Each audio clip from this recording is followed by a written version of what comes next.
에 있을 때는 그런 걸 좀 덜 느꼈는데, 밖에서 오늘 최근에 며칠 이렇게 이렇게 밖에 일을 보면서 이렇게 다니면서 보니까 정말 그게 하나님의 은혜가 얼마나 큰지 우리는 지금 깨닫게 됐습니다.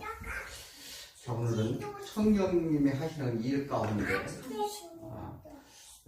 먼저 지난주에 이어서 오늘 이제 성령의 일이 무엇인가를 또 시간을 가져보도록 합니다.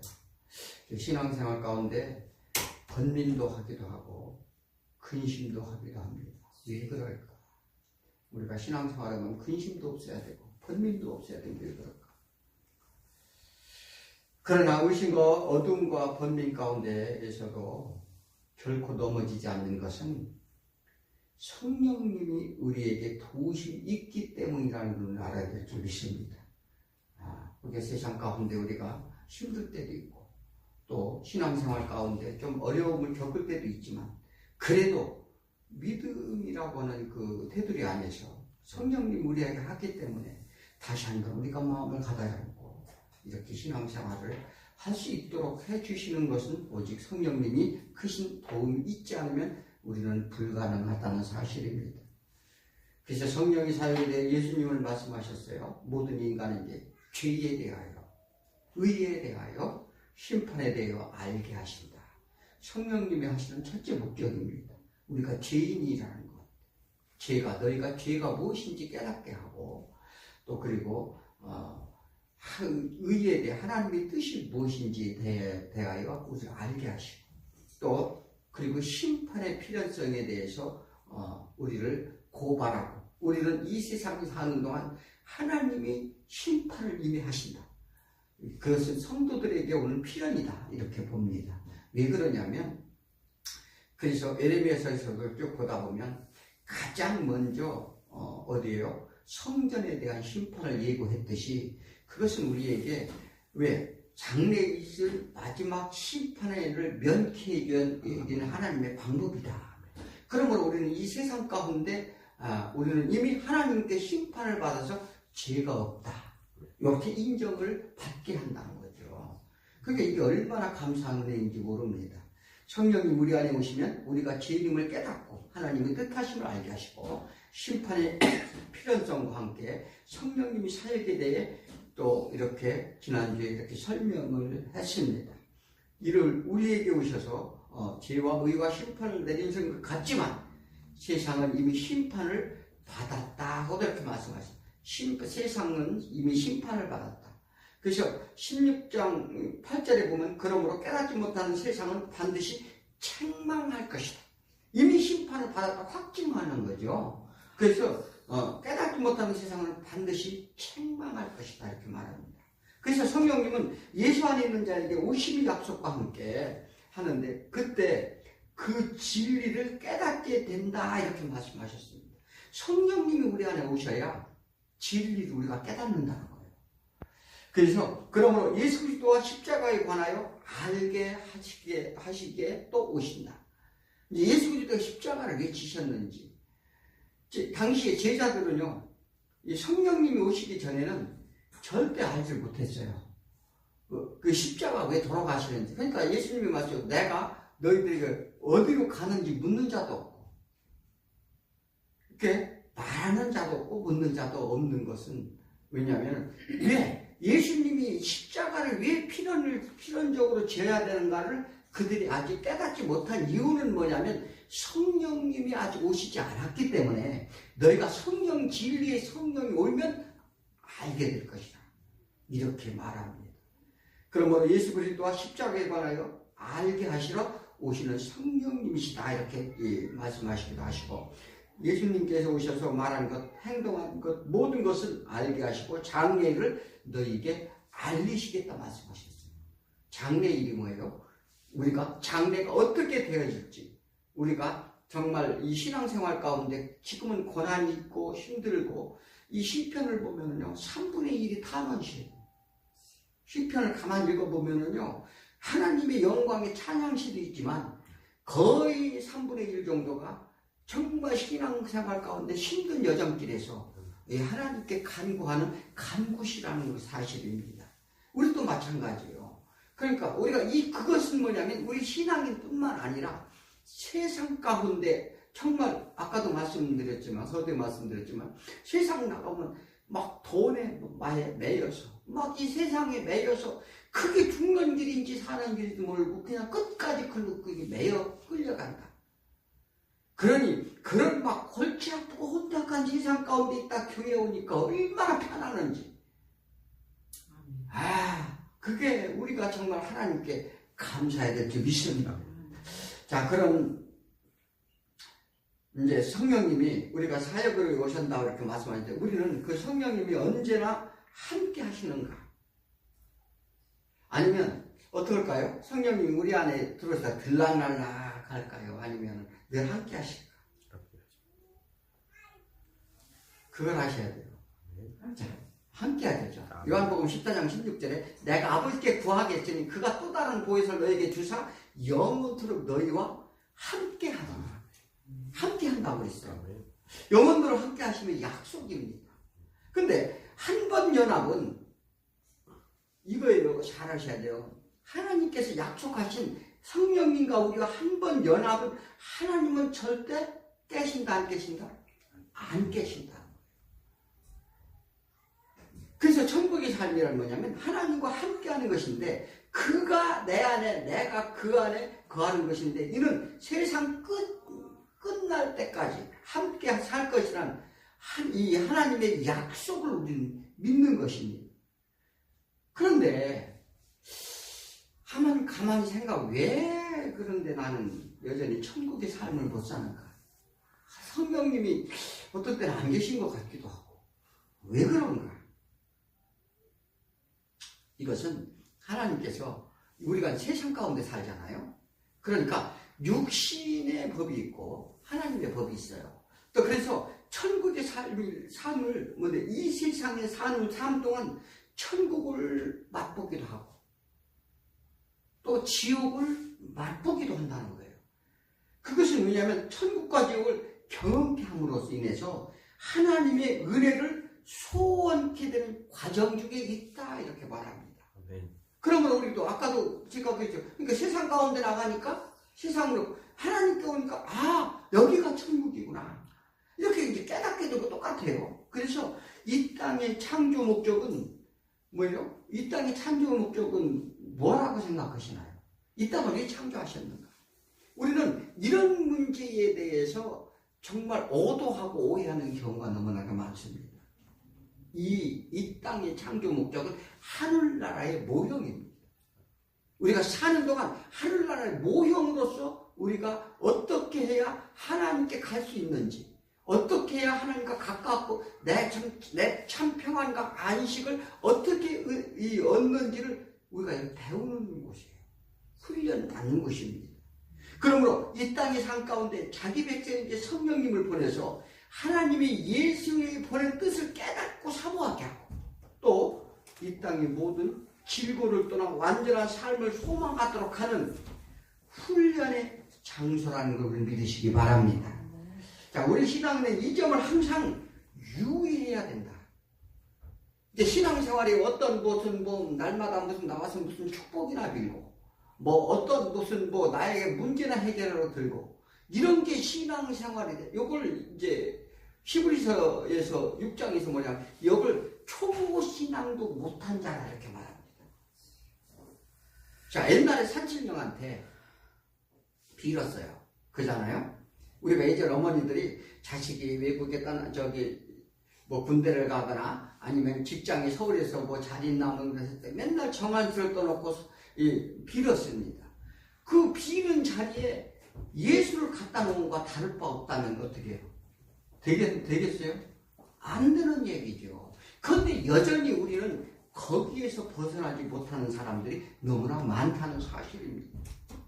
그래서 하나님을 안다는 것은 뭐냐면 그 성령님이 내 안에 거해서 하나님의 하신 일과 하나님의 의와 하나님의 죄에 대해서 또 이 모든 이런 심판에 대해서 우리를 깨닫고 예수 그리스도의 십자가의 은혜를 또 알게 하는 거죠. 그래서 우리는 아브라함은 어떻게 했어요? 어디로 갈지 몰랐으나 더 좋은 본향을 사모함으로 믿음으로 증거했다 이렇게 말했어요. 아브라함이 어디로 갈 줄 몰랐어요. 어디로 내가 천국이 어딘지 과연 내가 갈 곳이 그러나 그는 나의 본향은 내 고향은 여기 이 땅이 아니고 내가 가야 할 곳이 있구나. 이걸 깨달았다는 거예요. 그것을 삶으로 증거했다. 이렇게 15에서 11장에서 이렇게 말하지 않습니까? 그래서 그 실체로 이 땅에서 나그네 삶을 살았다고 이 고백을 했어요. 그래서 예수 사도 바울도 그런 얘기했죠. 아브라함과 모든 선지자들이 뭘 증거했다고요? 이 땅에 이 순리자의 삶임을 그들은 믿음으로 증거를 했다 이렇게 말합니다. 그런데 우리가 이렇게 믿음으로 정말 이게 우리가 이 땅의 삶이 무엇인지를 온전히 깨닫는다면 우리 신앙의 길이 제대로 나는 죄인이고 정말 하나님의 은혜 아니면 우리가 이 세상 가운데 이 삶의 의미를 찾지 못한다는 걸 다 깨달으실 줄 믿습니다.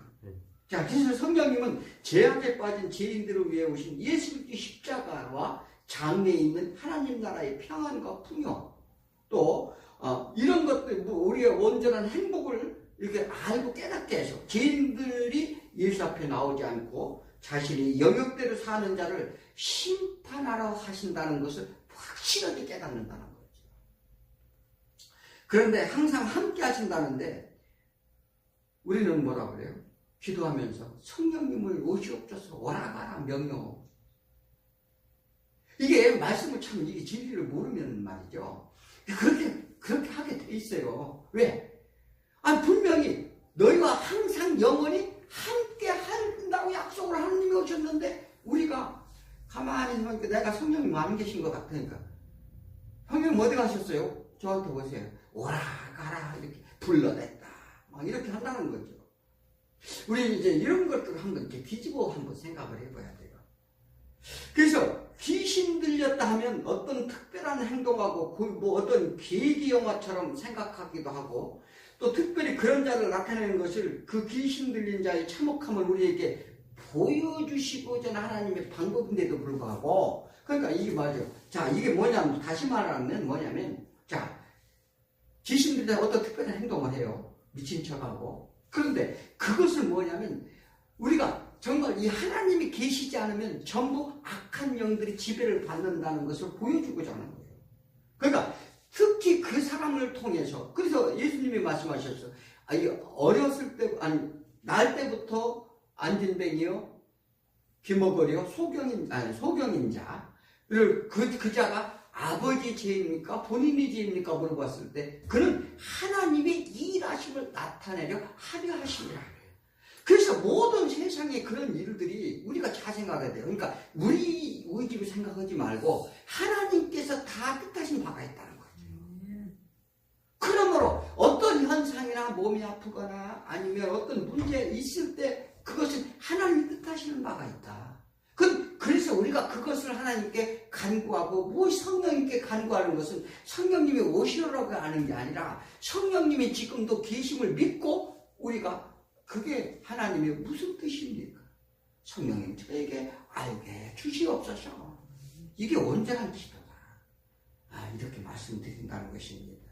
그래서 우리가 하나님 앞에 거하지 않는 자 모두 어떻게 해요? 정말 이런 이 문제 가운데 이런 귀신 들린 자 가운데 그와 같다는 것을 보여준다는 사건이라는 거죠. 이런 악한 영이 사라지고 있다는 것을 의미하는 것인데 그들은 죄도 하나님의 의도 심판도 세상 가운데 있는 사람들은요 알지도 못할 뿐더러 개의치도 않아요. 하나님이 무슨 하나님이야. 자, 신앙인이라면 죄와 의와 심판에 대해 성령님의 가르침을 잘 깨달아야 될 줄 믿습니다. 그러므로 성령님이 항상 함께 하는 믿는 자에게는 문제는 왜 신앙이면서 성령님이 일이 아니고 죄악 가운데 허우적거릴 때가 있는가? 그렇잖아요. 우리가 그럴 수 있잖아요. 얼마든지 믿는 사람들이 그렇지 않다고 생각하는 사람은 그 좀 잘못했다고 봅니다. 그러면서 뭐 하나님의 의대로 살아라, 무슨 뭐 해라, 뭐 도덕윤리적으로 막 남을 막 이렇게 얘기하고 그러는데 그거 천만의 말씀이에요. 어느 누구나 정말 이 하나님의 성령님이 인도하신 대로 100% 사는 사람이 있을까? 없다는 사실이에요. 자, 베드로가 신앙 고백을 했어요. 신앙 고백을 하는 베드로의 행동을 한번 보자고요. 예수님이 나는 이제 죽으러 간다 이렇게 말씀하셨어요. 그리고 저들이 나를 십자가에 죽일 것이라니 베드로가 그랬어요. 참 그런 성질도 급하고 저거 있어요. 아이고 그런 일이 있을 줄 내가 그걸 그냥 두겠습니까? 절대 그럴 수 없습니다. 라고 이제 예수님을 어떻게 했어요? 오히려 꾸짖다시피 했어요. 아이 선생님 그게 무슨 말씀을 그렇게 하십니까? 막 이렇게 꾸짖다시피 했어요. 우리 사실 그런 경우 많이 있어요. 예. 그런데 왜 그랬을까? 내가 3년 동안 죽을 고생을 했어요. 그러니까 신앙생활 한다고 예수님 그렇고 모든 것을 다 버리고 따랐는데 절대 그럴 수 없다. 이게 무엇을 의미합니까? 그것은 예수님을 생각해서 그런 게 아니에요. 뭘 자기가 3년 동안 고생을 하고 예수님을 따랐는데 지금 예수님이 십자가에 죽은 거 하면 뭐요? 닭 줬던 게 지붕 쳐다보는 격이죠. 이게 다 이게 인간이 어떤 생각을 가지고 있는지 아세요? 다 그런 생각을 가지고 있다는 거죠. 그러니까 자기 유익에 합당치 않다는 거죠. 쉽게 얘기해서. 이와 같이 뭐냐면 예수님은 뭐라고 그 베드로한테 뭐라고 그랬어요? 이제 그런 생각을 갖고 있는 것을 예수님 하시고 사단아 물러가라. 이렇게 얘기했어요. 사단이 뭐냐? 귀신이잖아요. 뭐 우리가 이게 누가 그냥 너희가 귀신이었다 그러면 기분 나쁘게 생각을 하는데 절대 그러니까 우리는 그 가운데 건져냄을 받는다예요. 그래서 예수님이 그러면서 너는 사단아 물러가 내가 하나님 일을 막는도다. 왜 이런 현상이 나올까? 우리는 신앙의 실체를 좀 봐야 됩니다. 이 세상은 사단인 세상과 하나님 나라 백성들과 뭐예요? 전쟁터예요. 전쟁터. 영적인 전쟁터라고요. 그러니까 사단은 온 천하를 미혹하고 깨고 있다고 말하잖아요. 그러니까 계시록에서 이렇게 온 천하를 깨고 있는 자들에게 어떻게 해요? 하나님의 그 백성을 불러 건져 올리시잖아요. 그런데 또 이 세상 창조란 뭐냐면 그 땅에 우리가 어떻게 해요? 그 가운데 던져진 상태라. 우리가 이걸 반드시 인식해야 된다는 거예요. 신앙생활에. 그래서 다른 말로는 그 가운데서 하나님께 특별히 우리를 건져내 주셨다. 사단의 미혹은 뭐예요? 하나님과 동등됨을 취하라 얘기라는 거예요. 우리에게. 뭐예요? 교만과. 그러니까 그래서 세상의 힘과 능력과 세상의 가치로 살라 이렇게 조장을 합니다. 그게 너도 할 수 있고 선악을 너도 분별할 수 있고 우리가 선악을 분별하는 사람이 너무나 많아요. 이건 선이고 이건 악이다. 하나님과 동등히 살 수 있다는 교만함을 사단이 우리에게 준다는 사실입니다. 사단이 우리에게 막 다가가 너희 막 도둑질해 뭐래 막 이렇게 한다고 막 우리가 직접적으로 느낀다면 따르겠어요? 안 따라요. 그게 사단은 고단수라고요. 하나님 나라, 하나님과의 단절되도록 끼는 행위를 이 사단을 하는데 예수님께서는 예수님께로 온 이제 마귀와 세상 권세와 영의 물질을 어떻게 예수님께 와서 마귀가 시험을 할 때 무슨 시험을 했어요? 모든 세상 것을 다 준다고 얘기했잖아요. 그러니까 사람이 떡으로만 사는 게 아니라 하나님 말씀으로 사느니라 이렇게 예수님이 대답하셨어요. 자, 이와 같이 사단에 속하여 하나님을 모르고 사단의 주관 아래 사는 이들과 하나님께 순종하여 하나님께 돌아가기를 소원하는 백성이 상존하게 돼, 세상. 공존하면 산단 말이죠. 그런데 이와 같이 뭐냐면 뭐가 달라요? 가치관이 다른 거예요. 목적이 다르다 이 말이에요. 그런 사람들 속에 우리가 있는데 그들과 충돌이 일어날까 안 일어날까? 충돌이 일어나는 게 당연하죠. 그런데 여전히 우리는 뭐라고 얘기하느냐면 그것을 우리가 그들을 포용 못해 우리가 삶을 온전히 소위 말하는 빛과 소금의 삶을 살지 못해서 그렇다 이렇게 주장한다면 될까요 안 될까요?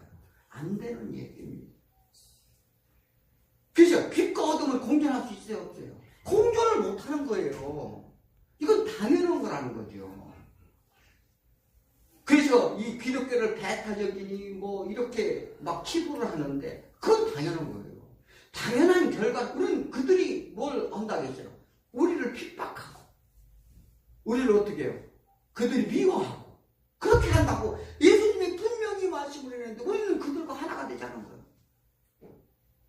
지금 그렇게 주장하는 일이 너무나도 많지 않습니까? 그 신앙은 그렇게 갈 수가 없어요. 제가 아까도 말씀드렸지만 세상 가운데 하나가 그들과 한번 어울려 봐봐요. 어디로 끌려갈 것 같아요?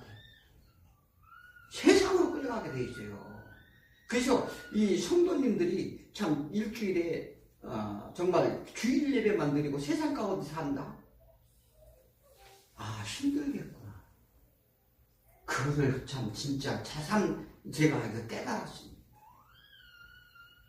그래서 그런데 우리도 예전에는 그들에게 속해 있었어요. 예수님이 십자가 공로 그들이 속박에서 벗어나게 되는데 아직도 어떻게 해요? 우리가 세상 가운데 넘어지고 그들에게 때로 넘어지니까 아직도 우리에게 잔재가 남아있다는 거예요. 잔재가. 그러므로 이를 위해 어떻게 해요? 그러기 때문에 성령님이 우리한테 오시는 거예요. 우리 안에 내주 역사하시는 성령님으로 인해서 성령님이 우리를 간구하시고 한탄하심으로 인해서 우리가 어떻게 해요? 이게 돌아서는 거예요. 이게 신앙생활이란 말이에요. 네, 이런 우리가 육신을 입고 있는 한 그들이 세상 영향 아래 있는 건 당연하다. 네, 그러므로 우리가 이길 재간이 없어요. 그런데 늘 그래서 우리 안에는 우리 육신의 존재, 이 육신의 법이 잔존해 있기 때문에 사도가 우리 고백했던 것처럼 오호라 나는 공고한 자로다. 내가 이 사망의 일에서 누가 건져내냐. 이렇게 고백할 정도로 힘이 든다 이 말이에요. 이마저도 하나님이 허락한 것이라 하나님을 병주고 약 주시는가. 이건 뭐냐면 이 세상 가운데 이게 하나님이 허락하신 거라는 거예요. 왜 허락하셨을까? 하나님을 깨달으라는 거예요. 우리가 하나님과 우리는 같이 동행하고 살았잖아요. 그런데 우리의 교만으로 인해서 하나님과 동등됨을 채워보자 해서 이 땅에 쫓겨난 거예요. 그러니까 이 땅에 사는 동안 그래 사단과 한번 살아봐라. 그러니까 이게 그래서 하나님의 허락된 일. 그래서 욥기서에 보면 뭘 어떻게 해요? 하나님이 허락하잖아요. 그러나 생명은 네가 주관치 못한다. 요 얘기를 하잖아요. 이와 같아요. 그러므로 이것이 훈련 과정인데 그래서 때로는 고난도 오고 질병도 앓고 문제도 생깁니다. 이것은 죄의 증상임을 깨달아야 이거예요. 너희가 하나님보다 죄의 증상임을 깨달아라. 말씀은 창문과 훈계하게 유익하다 이렇게 말씀하셨어요. 그래서 이 일은 성령님께서 허락하에 이루어 가도록 하신다. 이렇게 말씀하십니다. 근데 이걸 이제 점점 우리가 그러나 어떻게 해요? 점점 이길 수 있도록 성령님이 이제 역사하시는 거죠. 그러므로 우리 안에서 어떻게 해요? 자연히 전투가 벌어진다. 우리 안에 남아있는 잔재는 뭐예요? 우리가 남아있는 세상에 대해서 집착과 또 성품, 우리가 성품 있잖아요. 또 그리고 또 그 세상 가운데 무엇이 됐든지 중독 현상이라든지 모든 것이 육신이 원하는 것이 남아있다는 사실입니다. 그래서 우리가 고집이나 자아나 욕망이나 이 세상 것에 대하여 우리가 잔재가 남아있으므로 어느덧 우리가 어떻게 해요? 이 기도하지 않고 말씀을 보지 않고 찬양을 않고 예배를 드리지 않으면 어떤 현상이 일어나요? 그들에게 나도 모르게 끌려가는 현상이 일어난다. 자, 그래서 이 전투를 위해 너희가 전신갑주를 입어라. 자, 사도 바울이 왜 보면 그랬을까요? 그러니까 날마다 너희가 깨어있어라. 날마다 깨어서 말씀을 보고 어떻게 해요? 기도도 하고 찬양도 하고 이렇게 하지 않으면 안 된다는 얘기를 하는 거죠. 그래서 뭐냐면 성령의 도움을 그래서 구하라는 거예요. 마귀는 할 수만 있다면 하나님의 자녀들까지 공격한다는 사실입니다. 그러나 그들이 이길 수 없다 이렇게 말했어요. 주의 사랑 안에서 끊을 자가 없다. 나의 박해나 권고나 기근이나 뭐 이게 사도 바울이 고린도후서 5장에서 그 얘기잖아요. 모든 내 목숨까지도 내가 다 어떻게 해요? 그들이 나와 하나님과의 사랑 관계를 끊을 수 없다. 우리도 이래야 될 줄 믿습니다. 요한일서 5장 4절에 우리 하나님께로부터 난 자마다 세상을 이기느니라. 하나님께로부터 난 자마다 다 세상을 이긴다는 거예요. 세상을 이기는 승리는 이것이니 그것이 뭐냐? 우리의 믿음이라. 믿음으로 이길 수 있다는 거죠. 예수께서 하나님의 아들이심을 믿는 자가 아니면 누가 세상을 이기겠느냐? 이렇게 말합니다. 요한이 얘기하는 거예요. 누가 하나님의 아들이심을 믿는 자가 아니면 세상을 이길 자는 없다? 있다? 아무도 없다는 거예요. 성령님은 우리 안에 오셔서 남은 잔재를 소멸시키는 일에 어떻게 해요? 우리가 연합하신다. 예, 연합해서 선을 이룬다. 무슨 얘기 이해가 가십니까? 성령님 우리가 영역에서 연합해서 선을 이루느니라 이라는 얘기는 뭐냐면 하나님의 선하신 뜻이 우리를 구원하는 게 선하신 뜻이에요. 그래서 그 선을 이루어주신다는 거죠. 자, 그러니까 구원받은 우리에도 우리가 싸워야 할 것이 무엇인지를 그래서 잘 아셔야 될 줄 믿습니다. 성경은 용을 사단이 우두머리로 그립니다. 그래서 용은 가상의 동물이라고 말씀드렸어요. 가상의 동물은 12가지 짐승을 가지고 용을 형상화했어요. 용이. 용하면은 성경에서 뭐라고 그래요? 사단의 우두머리로 이렇게 보잖아요. 그러면 우리가 각종 형상을 만들어 놓고 동물이나 뭐 이런 것들을 우리가 신으로 섬기는 사람들이 많이 있어요. 그러니까 그들이 모든 집합체가 용이라고 보면 돼요. 그게 사단의 우두머리다. 그래서 무슨 꼬리는 무슨 지느러미요, 발톱은 독수리 발톱이요, 입은 무슨 이렇게 형상으로 다 이렇게 형상화했어요. 그래서 그렇게 형상화했는데 용이 승천했다? 이렇게 말합니다. 승천했다. 이게 뭔 얘기예요? 하나님께 대한 도전 얘기예요. 용이 승천했다는 거 뭐는? 우리는 이런 말도 쉽게 하는 거죠. 그래서 이것은 고대로부터 섬기던 신들이 집합체 모양이면서도 이것은 어떻게? 불교적인 언어예요. 자, 세상 임금은 뭐예요? 세상의 임금은 그 용상에 앉았다고 그러잖아요. 그래서 왕이 앉는 의자라고 해요? 용상이라고 하잖아요. 이게 용이 우두머리라는 거예요. 그러면 세상 권세잖아? 이제 지금 성경이 똑같은 말을 하잖아요. 세상에, 근데 왕의 얼굴을 뭐라고 해요? 왕의 얼굴. 용상. 용안. 예. 용안이 뭐예요? 용안이라는 게 용의 낯짝이라고 하는 거잖아요. 자, 그러니까 입는 옷을 뭐라고 그래요? 용포. 자, 세상 모두 잡은 자의 표식을 보이는 건데, 그런데 예수를 믿는 자들이 그 자리에 오르려고 키를 쓰는 사람들이 있어요. 이게 되는 얘기예요. 이게 신앙을 제대로 알면 절대 그럴 수가 없어요. 아니, 세상은 누가 운행해요?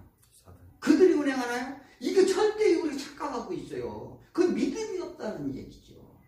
예전에 관직을 나가려면 뭐라고 해요? 관직 나갈 때 뭐라고 그랬죠? 등용돼야. 그게 등용됐다는 거예요.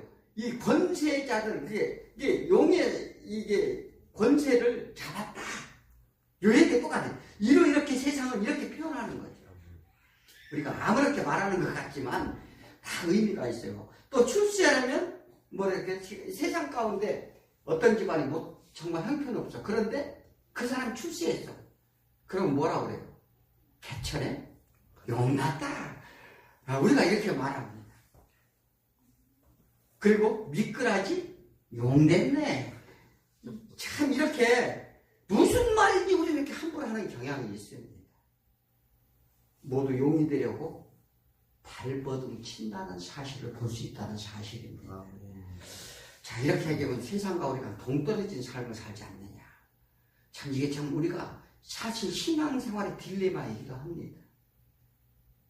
자, 믿는 자에게 성령이 오시면 이런 것들을 말하는 게 아니라 오직 들은 것 뭐라고요? 뭐로 말한다고? 오늘 본문에 뭐예요? 자, 성령이 오신 자에게 무슨 말을 말한다?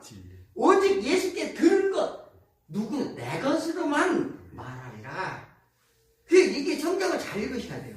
그러니까 우리가 신앙인은 뭐예요? 오직 예수 그리스도의 십자가 얘기만 해야 된다는 거죠. 그리고 장래의 일을 알게 한다. 자, 예수께서 들은 것은 뭐예요? 십자가 안에서 보고 배우고 들은 것. 그로 인해 장래의 일을 말하고 소원하며 그 비밀을 깨닫게 할 것 하는 것. 자, 인간과 하나님과의 관계.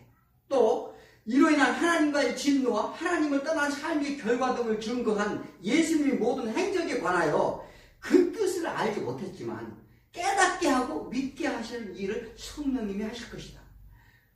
성령님은 이 모든 것을 가르치러 오신다는 것인데 우리 안에 있는 옛사람, 옛 아담적 사고와 어떻게 다투게 된다는 거죠.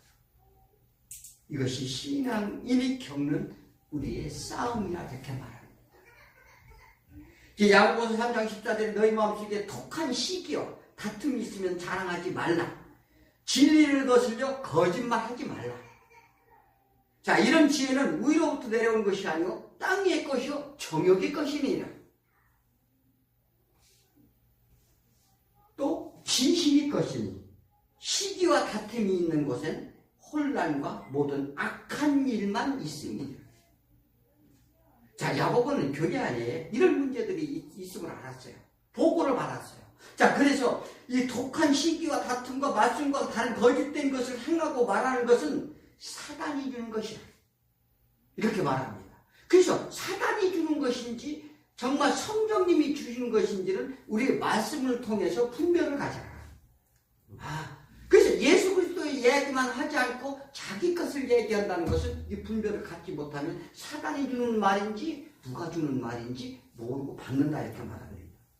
이는 말씀과 상관없이 자신들의 이익과 자신들의 자아 그리고 이기적인 사고와 또 말씀의 온전한 뜻을 모르고 자기 관념이나 감성으로 또 이 신앙생활하면서 또 있고 없는 것을 막 따지고 있는 자는 없는 자를 멸시하고 좀 배웠다고 무시하고 진정한 사랑이 없는 모든 행위를 세상에 주는 마귀적 행위라. 이렇게 야고보는 그렇게 말하기도 해요. 이것이 진심 들린 삶이다. 이렇게 말합니다. 용이 여의주를 왜 물어요? 여의주를 물어야 어디로 가요? 하늘에 승천한다고 하잖아요. 내 뜻이에요, 내 뜻. 내 뜻을 성취코자 하는 게 의지예요. 그러니까 가틀려 뜻주, 즉 자기 뜻을 이루어내는 것. 그러니까 이걸 뭐냐면 지금 자 용이라는 게 형상의 동물이고 이 상상의 동물이고 그러니까 뭐냐면 이 세상의 힘과 세상 것을 가지고 세상의 모든 권세를 가지고 그것을 하나님과 어떻게 해요? 하나님의 대적하려는 거. 요게 뭐냐면 마귀의 목표고 그리로 이끌어 간다는 사실입니다. 자, 우리는 그런 삶에서 어떻게 해야 성령이 온전한 인도를 받을까? 이걸 좀 고민해야죠. 신앙생활은 날마다 이런 고민을 하는 거죠.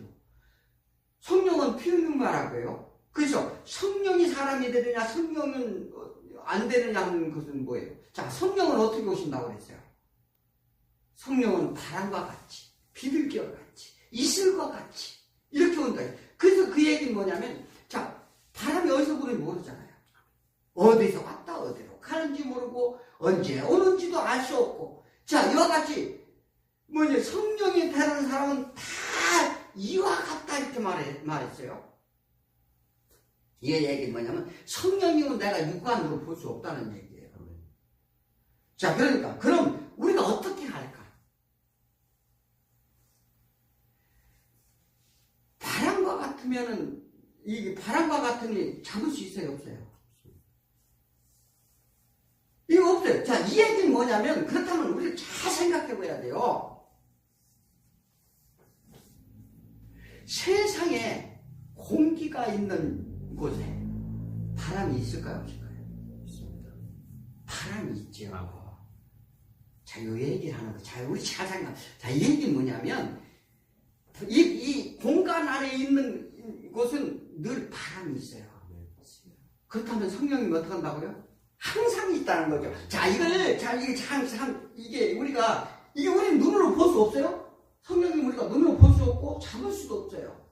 그런데 항상 바람이 있어요. 근데 미풍을 불든 광풍이 불든 우리가 촛불 하나 켜도 이렇게 손바닥만 흔들어도 바람이 다 생겨요. 자, 그렇지 않습니까?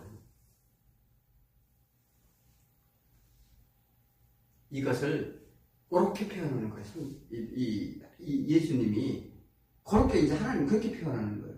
무슨 뜻인지 이해가 가시죠?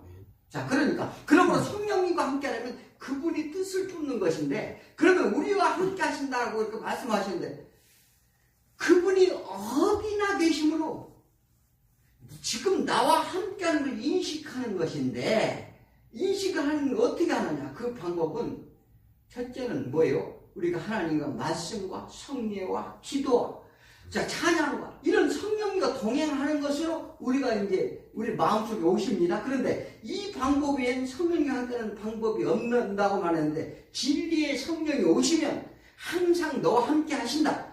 예수님이 제자들에게 하신 말씀인데 또 성령님이 아니오시면 복음도 감당하지 못할 것이라고 또 역으로도 말씀하셔요. 자, 그런데 어떻게 하면 자 성령이 우리가 어떤 은혜 속에 사는가? 자, 12절에 보면 아직도 너희에게 이를 것이 많으나 지금은 너희가 감당하지 못하리라. 자, 그래서 하늘의 신비와 비밀, 또 우리의 맡긴 사명, 내가 왜 너희를 불렀는지, 맡긴 사명, 즉 부르신 목적에 대해 할 말이 많은데 지금 제자들이 3년 동안 쫓아다녔어요. 그런데 그들이 지금 감당을 못해요.